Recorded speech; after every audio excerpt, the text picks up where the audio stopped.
భగవద్గీత అధ్యాయం 3 శ్లోకం 34 శ్లోకం ఇంద్రియస్యేంద్రియస్యార్థే రాగద్వేషౌ వ్యవస్థితౌ తయోర్న వశమాగచ్చేత్తౌ హ్యస్య పరిపంతినౌ.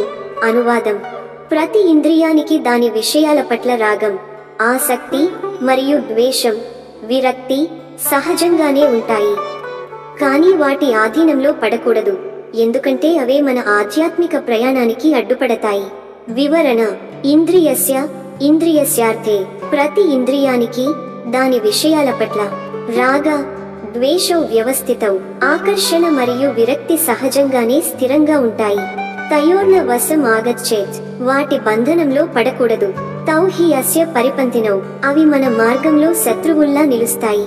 తాత్విక సందేశం: రాగం అంటే మనం ఇష్టపడే విషయాలకు మనసు అతుక్కుపోవడం. ద్వేషం అంటే మనం అసహ్యపడే లేదా ఇష్టపడని విషయాల నుండి పారిపోవడం. ఈ రెండు మనసును బంధించి వివేకాన్ని కమ్మేస్తాయి.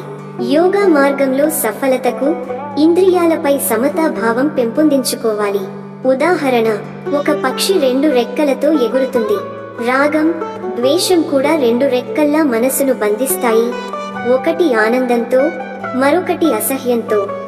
రెండింటినీ వదిలితేనే విముక్తి. End note. ఆకర్షణ, ద్వేషం రెండు మనసు సంఖ్యలు, సమతే విముక్తి దారి.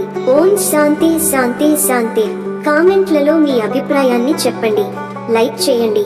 ఈ తాత్విక సందేశాన్ని మీ మిత్రులతో షేర్ చేసుకోండి. తదుపరి శ్లోకానికి ఛానల్ సబ్స్క్రైబ్ చేయండి. ధన్యవాదములు. జై శ్రీ కృష్ణ.